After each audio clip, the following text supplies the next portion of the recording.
وصريعا عالج الموت بلا شد لحيين ولا مد ردا، غسلوه بدم الطعن وما كفنوه غير بوغاء الثرى. أحبتي متابعينا في كل مكان، السلام عليكم ورحمة الله وبركاته، وعظم الله أجورنا وأجوركم بذكرى شهادة سيدنا ومولانا أبي عبد الله الحسين. حياكم الله مجددا في برنامج جراح الغاضرية.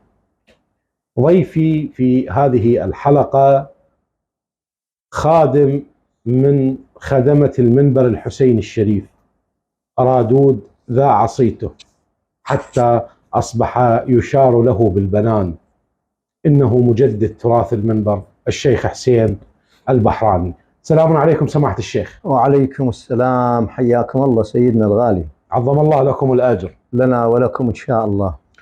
شيخنا، البداية أود أن ننطلق من جسام يا ظنوتي ثم نعرج، ولدينا أحاديث كثيرة. أنا بخدمتكم. هي في الحقيقة هذه القصيدة يعني أنا تكرر الطلب عليها، ولكن احنا بخدمة الأخوة، وأرجو المعذرة يعني. نعم. أنه أنا قد يكون لا أجيد القصيدة كما أجادها وقرأها المرحوم الشيخ جاسم النويني رحمة الله عليه. رحمة الله. وأعيد وأكرر بأن فرق بين الثرى والثريا. هذا نكران لذاتك، جزاك الله خير الجزاء. طبعا هي جسام يا ظنوتي خاصة، هوية المرحوم الشيخ جاسم النويني رحمة الله على روح شيخ. ولكن احنا إن شاء الله نعم نعيد أمجادهم، جزاك الله خير الجزاء. نعيد أطوارهم إن شاء الله، ونسأل الله سبحانه وتعالى التمكين. يا الله. جسام يا ظنوتي رايح رايح من عيوني،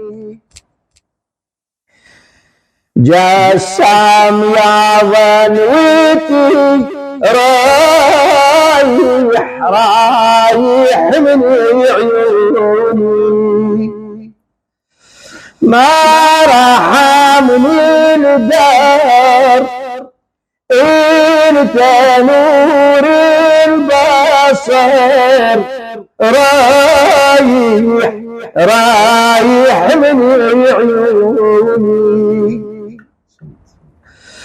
يا وليد تدري بهذا قلبي ينفعل بمصاب ابوك الحسن عقب الحسن. ما شاء الله. انت الامل ظلت تتاني الزمن، الله ولمي على ثوبي العرس تلبس كيفه، نية الزمن والأمل ويانا يبني خطاف لوني، ما شاء الله.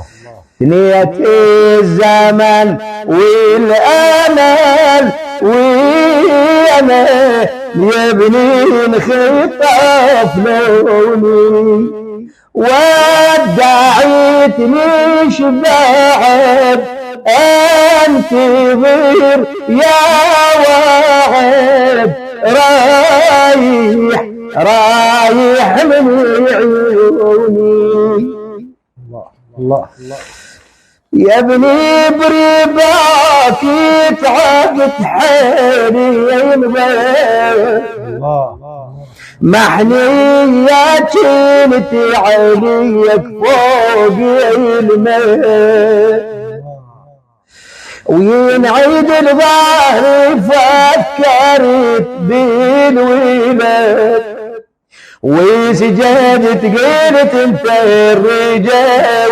والغميد، وعرسك فكري حلم يا متى بعرسك يبشروني، الله الله وعرسك بفكري حلم يا متى بعرسك يبشروني وهذا حلمي يصوبه شوحي زين مو فرح رايح من عيوني. ما شاء الله. كنت احسب سنين العمر بالزهور الله الله وافرح بكل سنة الجديدة التيمور و12 يا ابني جمعت لك عمر الله. هاي السنين تعبت بيها كثير ولن ساعة وحدة العيد سنينك من يحرموني ولن ساعة وحدة العيد سنينك من يحرموني. دهري يا ابني شلعب يا ابني كل التعب رايح من عيوني يا ابني ولما كنت بعدك طيفي كل ما اشوفك دمع عيني. الله الله يا ابني يتيم ما ينحني حتى ولو عمك وابوي بعيد وربيت بين الآل أهل أجلك يحشموني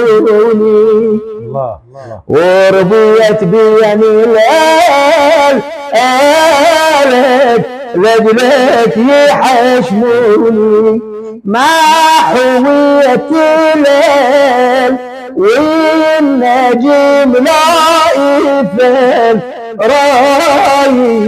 رايح من عيوني. سلمت عيونك.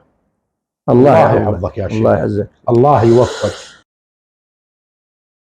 في وجودك ووجود هذا الصوت الحسيني وهذه العبرة وهذه الحنية، والله أشعر أن الشيخ جاسم النويني لا يزال على قيد الحياة إن شاء الله إن شاء الله إن شاء الله.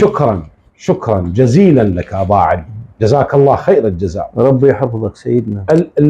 الحديث طويل. نعم. الأسئلة طويلة شيخنا بلي.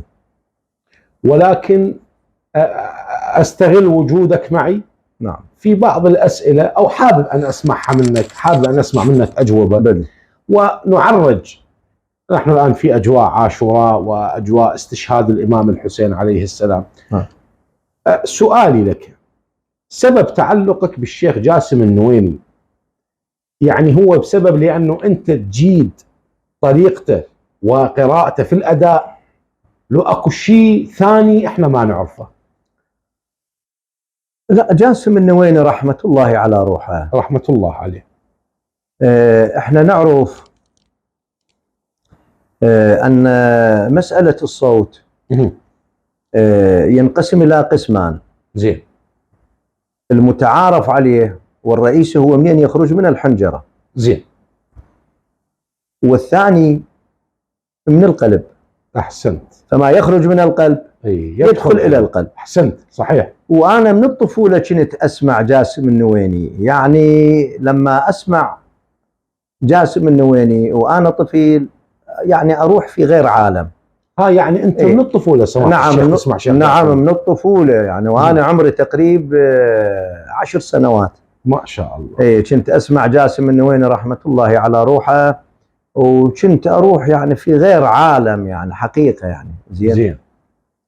كان يملأني الحزن وكنت دائما يعني يا قصيده اللي يقراها يعني، واكثر شيء يعني مال جسام يا ظنوتي يا ابني شقول عليك، وكنت ارددها يعني انا بالطفوله.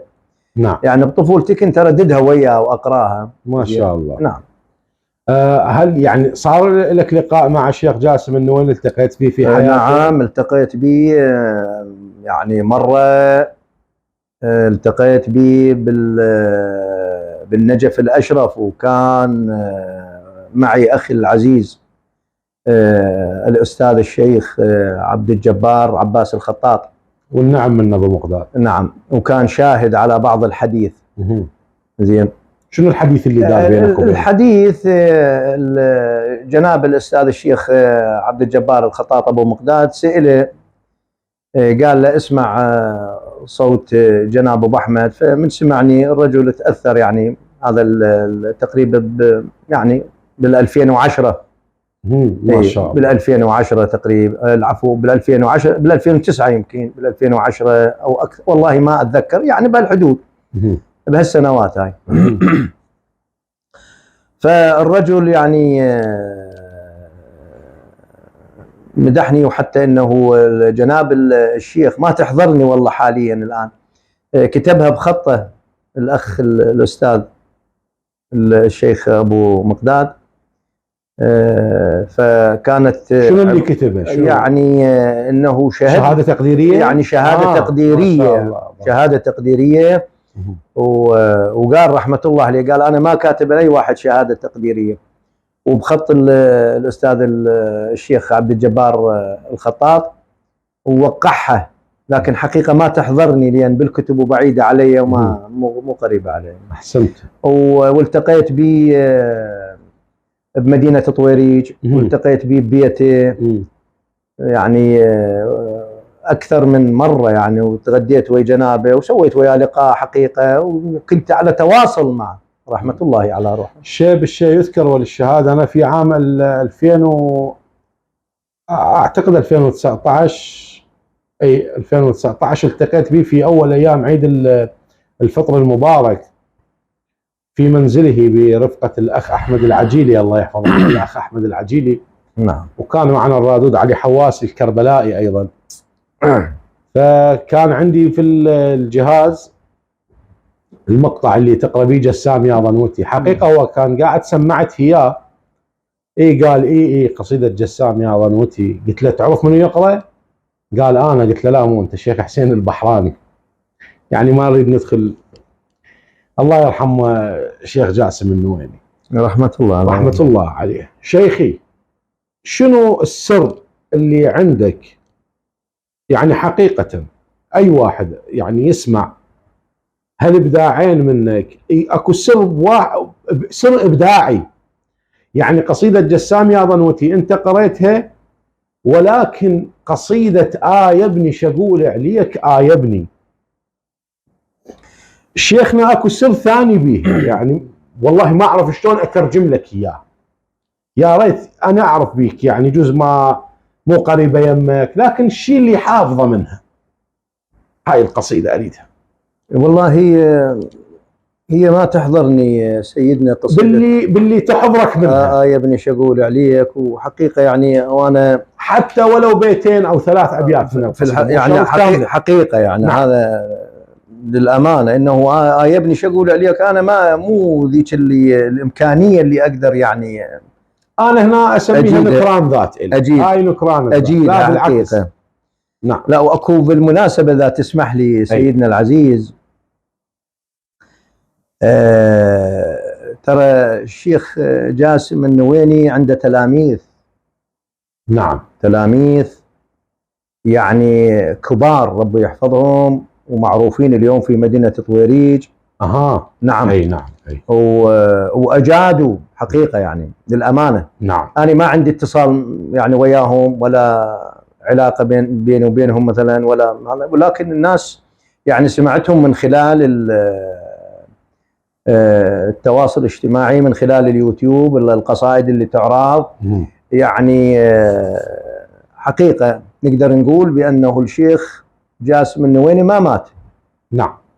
يعني خلف هو المدرسة. نعم، مدرسة وخلف تحيي نفسها بتلاميذها. نعم شيخنا رحمة الله على شيخ جاسم. نعم. أنا لا أريد أن أخذ من وقتك والحديث طويل. نعم. أريد منك إيش كم مقطع من آية ابني شقول عليك آية ابني دول ابني زماني بيك دول ابني. يا ابني شقولي عليك يا ابني دول ابني زماني بيك دول ابني دول ابني زماني بيك يا سامي شلون انساك وانسى ايام الحلو شال بلوى مثل ما جرت بلوى شال بلوى مثل ما جرت بلوى يا ابني لا عند الموز ما تجيبني الله يذب البيك 9 من الشهور شعله الله ونالت من ثقيل الحمل ما نال امك جابت يمدلل وحوله ويوم البيصير يعشي بالشيبني شيبني صيارك وانهدم حيلي شيبني صيارك وانهدم حيلي عايز معدك يا شيم ما وسائرني منك حرمة امك ليش يا ويلي عاشت ما قلت حاجة وتطالبني أطلبك باللبان أطلبك باللبان من الرذاع أطلبك سحر ليلي والمنازع داك نسيت ربك يا جاسم نسيت ربك يا مدلل سقام يرضاك وتعبني الله جزاك الله خير الجزاء ورحم الله عبد الأمير الفتلاوي رحم الله الفتلاوي على هذه الكلمات.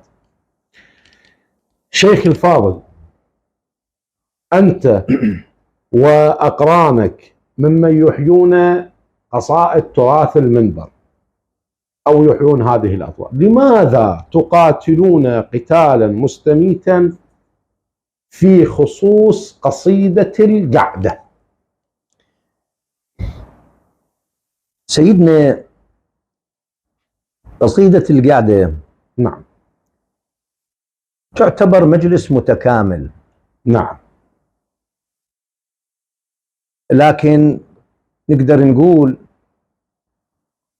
إن صح التعبير أنه أفكاره وفكرته تختلف عن المجلس الحسيني لما يقرأ الخطيب. زين، يعني نقدر نقول أن الخطيب يعني مجلسه مثلا يتطرق إلى فد آية يبحثها ويشرحها أو حديث شريف هكذا، قد يكون يبتعد قليلا، لكن قضية قصيدة القعدة لا، قصيدة القعدة تعتبر بستان متكامل من الأثمار، مثمر يعتبر، يعني أنت منين ما تريد تقطف ثمرة. زين، مليء بالإرشاد، مليء بالتوعية، اكو فكرة عند الشاعر يريد يوصلها من خلال قصيدة القعدة. زين، ثانيا قصيدة القعدة يعني قصيدة كان يأكد عليها ويحثون عليها الشعراء والرواديد القدامى والشعراء القدامى رحمة الله عليهم. زين، فتعتبر مجلس متكامل حقيقة. أحسنت. وثانيا مثل ما قلت جنابك أنه الشاعر عنده هدف يريد يوصله للمجتمع. نعم. إضافة إلى إحماء للرادود. نعم.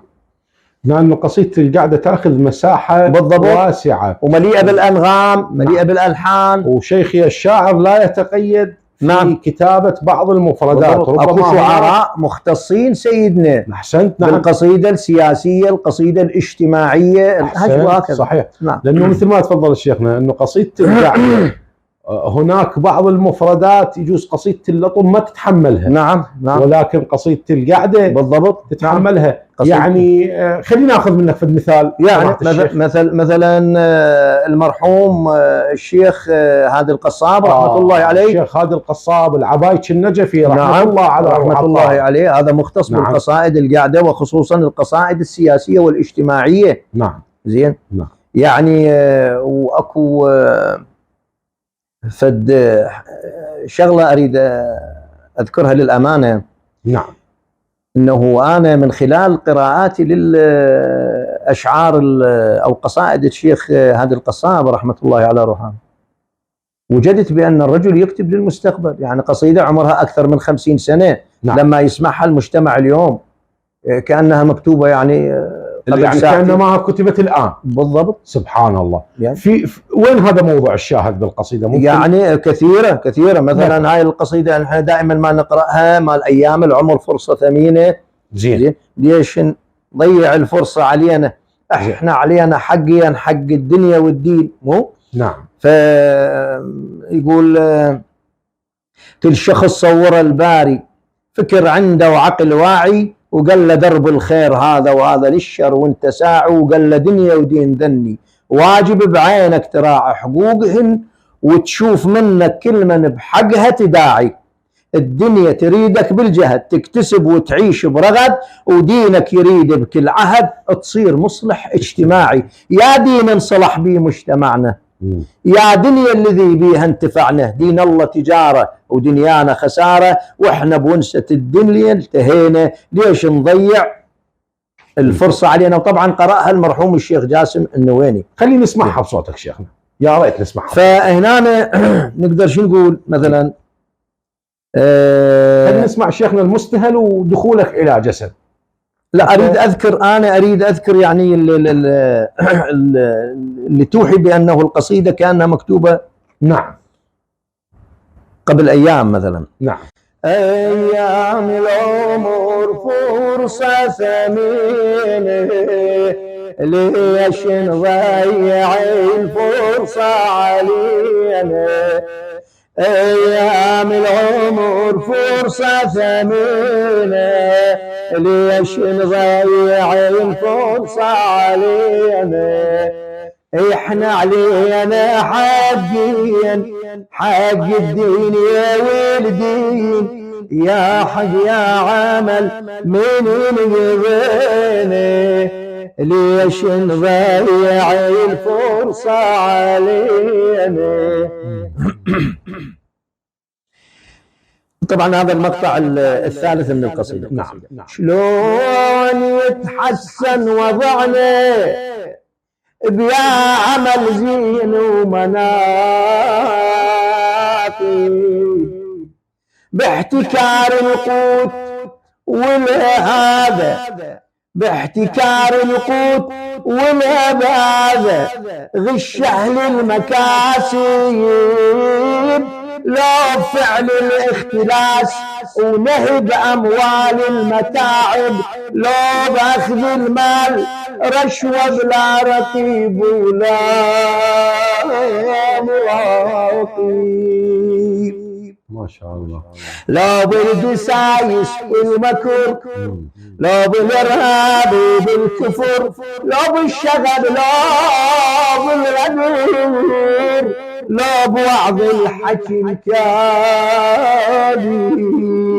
أكيد ذني البلاء وبمجتمعنا الله بياهي منين يتحسن واضيعنا أكيد ذني البلاء وبمجتمعنا بياهي منين يتحسن واضيعنا خلينا على الحال صحت بينا الانفاع داول بيعيل والعيل بينا ليش نضيع الفرصة علينا.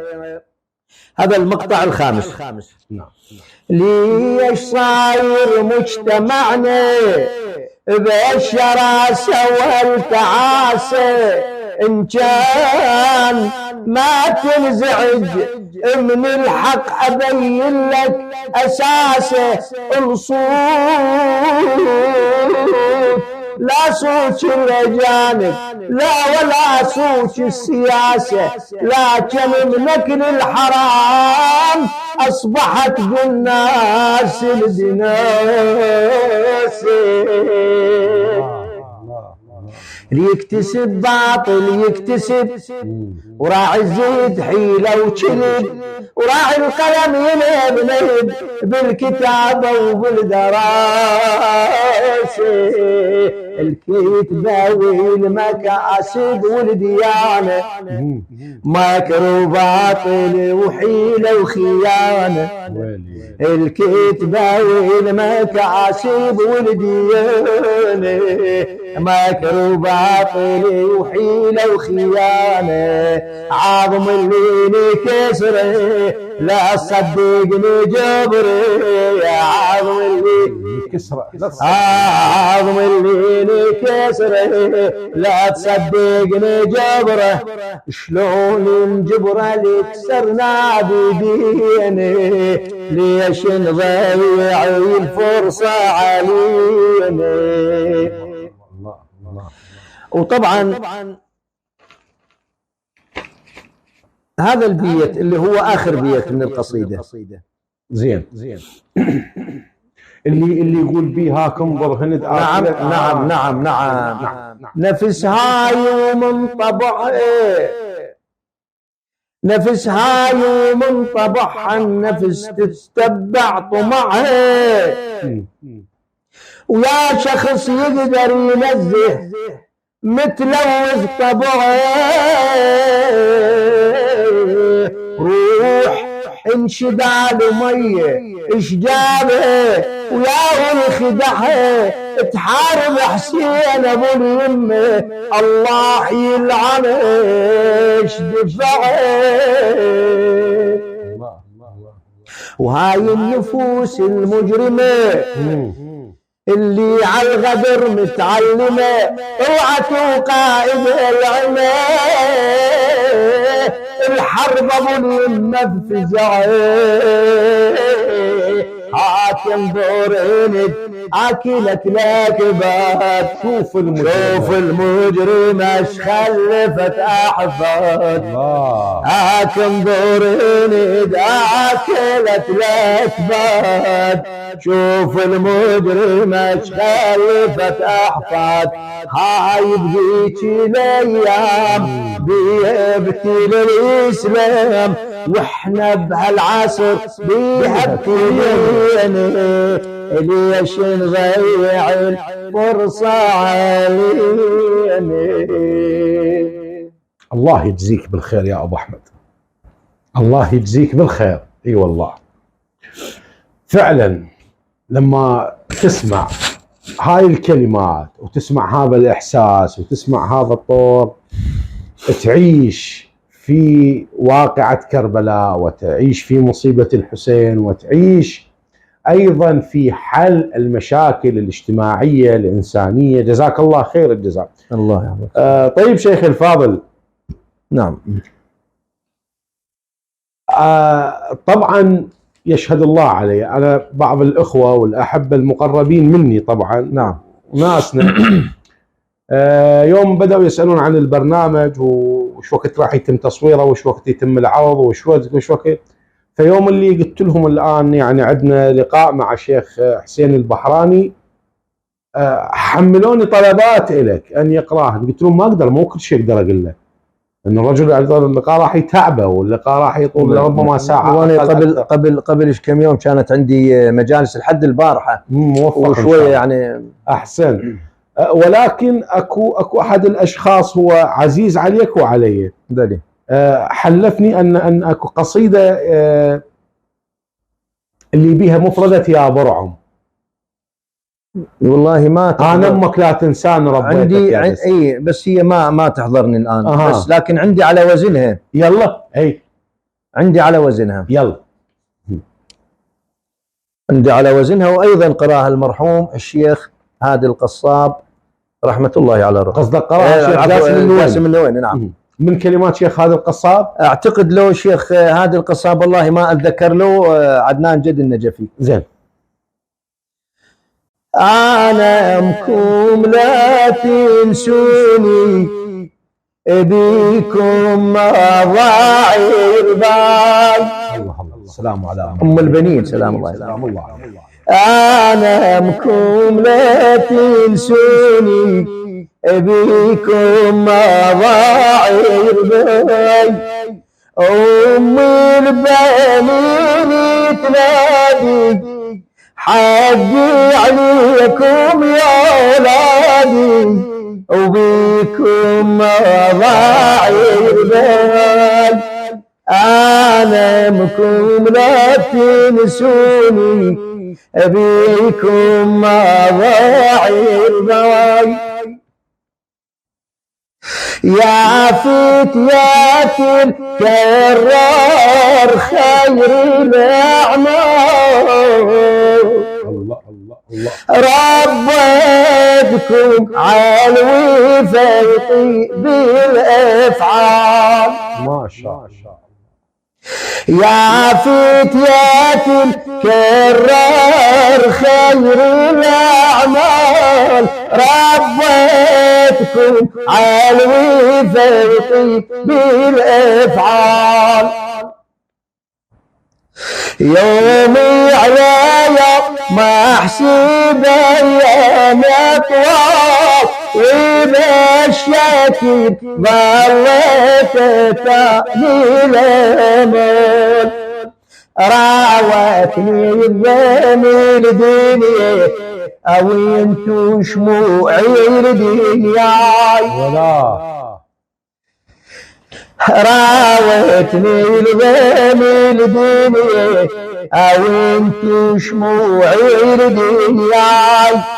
عيوني تباري العيناكم، الهذا اليوم اتمناكم، وبيكم ما ضاع البال. انا انكم لا تنسوني، وبيكم ما ضاع البال. شوات صيتكم يا الأربعة تسمعوني، بحسين اخوكم لازم توافوني. جميل جميل جميل. زينا بخدكم، زينا بخدكم، تقروني عيوني، تشوفون زينا بمثل ما تشوفوني. الله.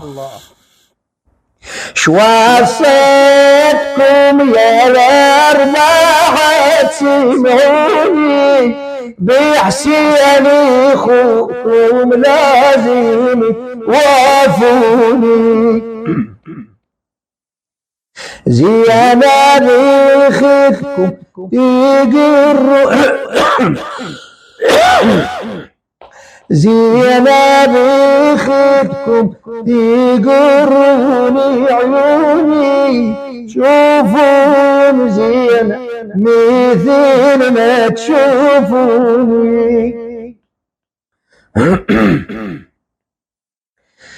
أتيت وادع من والدي، ألي خيف عيدكم أتيت وداع من والدي هالي خيت عيدكم هاي أمكم همي توصيكم يا لأحرار تناديكم أبيكم مع ضعير بي. الله لا يضيع تعبك. أنا أعرف وضعك، يعني ربما لا أحب الآن المشاهدين اللي دا يتابعون البث ويشوفون سماحة الشيخ. الشيخ يعني هالأيام الله يستر تعرفون محرم ومجالس، مستمر بالمجالس سماحة الشيخ، فحتى هذا اللقاء يعني مو مفاجئ والله، مفاجئ، وكان مفاجئ لسماحة الشيخ الله يحفظه.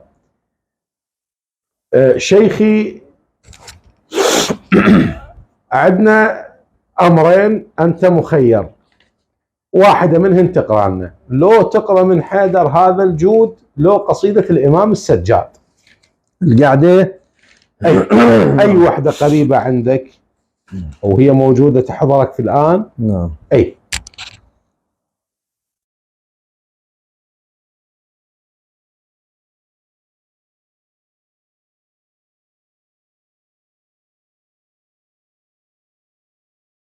قصيدة قاعدة طبعا أيضا قرأها المرحوم الشيخ جاسم النويني رحمة الله عليه للمرحوم الشيخ هادي القصاب رحمة الله عليه، رحمة الله على كل خدمة الحسين. لو ريدي تعرف أسراري صحة وسلامة إن شاء الله. لو ريدي تعرف أسراري شوف تاريخي وأخباري هذا السجاد شبل الأمجاد رحمة ربي السيم اختاري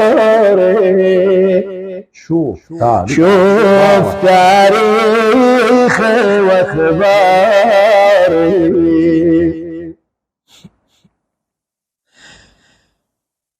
دوم بالسجاد تسمع بالكتب ولا المنابر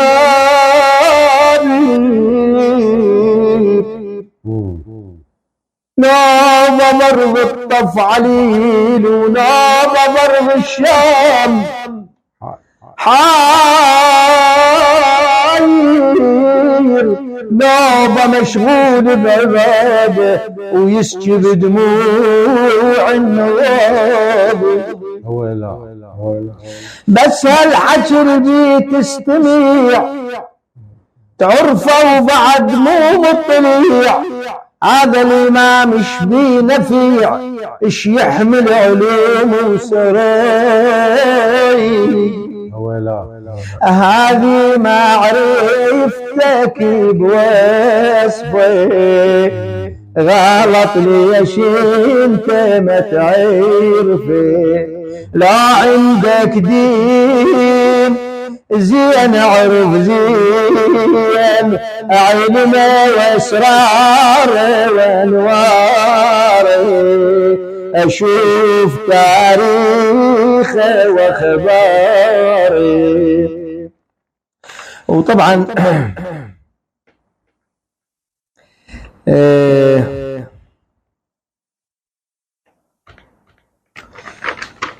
أريد أقرأ هذا قبل الأخير. المقطع نعم. المقطع قبل الأخير يعني أعتقد المقطع الرابع هو. زين. وبعد فكر بالعبادة وافتهم شنو العبادة ليل ونار ألف ركعة يصل لله باجتهاده وهاي الصلاة للناس أعظم منفعة وأحسن إفادة.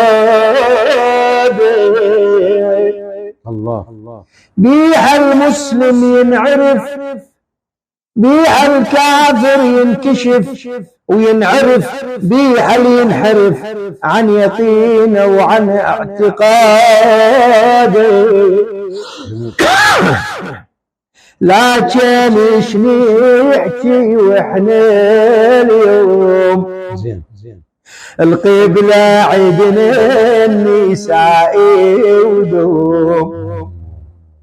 لكن شنو يحكي واحنا اليوم القبلة عدنا النساء ودوم. واحد صار لجل الدينار راكع بليله ونار.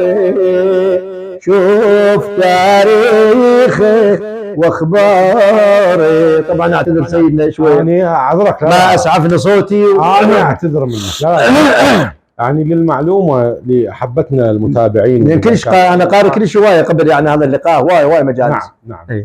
يا سماحة الشيخ، مو فقط يعني بقراءة القصائد المنبرية اللطمية أو القصائد الجاذبة، لا، سماحة الشيخ طبعا هو خطيب ومجالسه مستمرة بالخطابة والنعي، فهذا أيضا ياخذ يعني من مجال. والرجل طبعا هو ما يقدر يتعذرني حقيقة، أنا طالبه بهذا اللقاء. أنت عزيز سيدنا، الله يعزك شيخنا، والله أنا أعزك أكثر، يشهد الله. الله يحفظك. وقلت للجمهور لهم حق علينا والناس اللي يتابعونا كلهم.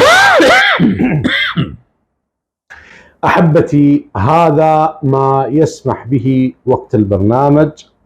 أقول لكم إلى اللقاء، ومرة أخرى أكرر لكم عظم الله لكم الأجر وتقبل الله منا ومنكم خالص العزاء، حتى ألتقيكم يوم غد إن شاء الله مع مبدع وبرنامج جراح الغاضرية. السلام عليكم ورحمة الله وبركاته.